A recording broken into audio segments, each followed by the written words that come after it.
Sr. Presidente, Srs. Deputados, Sra. Ministra, esta última referência que fez aos ajudantes familiares, e o PCP até já apresentou um projeto de lei para resolver a situação destes trabalhadores precários, é bem demonstrativa da concepção que está por trás do Governo do que é o trabalho precário. Então, estes ajudantes familiares que trabalham para a Segurança Social ou para a Santa Casa de Misericórdia de Lisboa, que tem, como todos sabem, um regime especial, que tem responsabilidades, é de responsabilidade por parte do Governo. Estas ajudantes familiares, cuja escala de serviço é definida pelo seu superior hierárquico, os materiais de trabalho, as carrinhas que se deslocam, o serviço que prestam, a orientação é dada por superior hierárquico. Os meios de produção são da sua entidade patronal e são mantidos a falsos recibos verdes, e a Sra. Ministra acha muito bem, porque eles gozam de autonomia. Mas qual autonomia? São eles que decidem quais são os idosos que visitam ou deixam de visitar? Não é verdade, Sra. Ministra. E a Sra. Ministra sabe muito bem. E o que está aqui por trás é uma concepção em que se aposta no trabalho precário e no recibo verde, mesmo sabendo que é o falso recibo verde. Isso é absolutamente inaceitável. E absolutamente inaceitável. O PCP já apresentou um projeto de lei que visa conferir o vínculo laboral a estes trabalhadores, porque são efetivamente trabalhadores dependentes de outros e não são trabalhadores independentes, porque não são eles que decidem se vão trabalhar hoje ou se não trabalham, se querem atender aquela pessoa ou se não querem atender aquela pessoa. Os meios de produção não são dela, portanto não são trabalhadores independentes. E são os advogados que, se decidirem um dia não trabalhar, não trabalham, é por conta deles. Ou são os arquitetos, são os profissionais liberais. Aqueles trabalhadores picam o ponto. Têm horário a cumprir. Têm metas a atingir. E, portanto, não são nada trabalhadores independentes. E esta concepção que aqui está é bem grave. Por isso que amanhã o PCP agendou um debate sobre as questões de alteração à legislação laboral, onde iremos apresentar um conjunto de propostas muito significativas de combate ao trabalho precário. No que diz respeito aos recibos verdes, a todas um conjunto de dimensões de trabalho precário que importa atacar, e iremos apresentar iniciativas concretas. Salvo erro, a Sra. Ministra estará lá amanhã no plenário para as discutir e para perceber qual é que há um caminho diferente, Sra. Ministra. Mas relativamente às outras questões, gostava de colocar ainda o seguinte. No que diz respeito aos dirigentes e aos Jobs for the Boys, como a Sra. Ministra disse muito bem que PS, PSD, CDS, PP alinham no mesmo diapasão. Isso é verdade. Na quantidade de nomeações que fazem, é verdade que PS, PSD e CDS são profissionais na nomeação de Jobs for the Boys para funções que não deveriam. Agora, o que se devia estar a discutir, e a Sra. Ministra não disse uma palavra, nem disse nenhum dos partidos da ala parlamentar mais à direita, é discutir o que é que são funções que obrigam a confiança política e que esses sim devem ser nomeados, e aqueles que não precisam de ser nomeados. Podem perfeitamente ir a concurso para a escolha das pessoas mais competentes. E essa discussão não faz. Porque o que é preciso é reduzir significativamente o número de dirigentes que são nomeados porque não têm qualquer tipo de cabimento.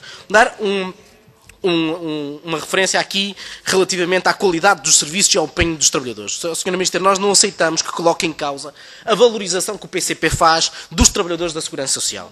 Agora, isso não é aceitável. Mas o que nós não queremos dizer é que, por exemplo, quando há atrasos na pensão de alimentos, quando o Centro Nacional de Proteção contra os Riscos Profissionais tem um telefonista e um informático que processa todas as pensões por doença, nós estamos a dizer que estes trabalhadores não têm condições para desempenhar as tarefas. E os atrasos não são culpa dos trabalhadores, são culpa da Sra. Ministra, porque os ministérios e os serviços não têm os trabalhadores suficientes para desempenhar aquelas funções de uma forma adequada. Não atire as culpas para a qualidade de serviço. A qualidade de serviço depende também do número de trabalhadores que nós temos para o desempenho das funções.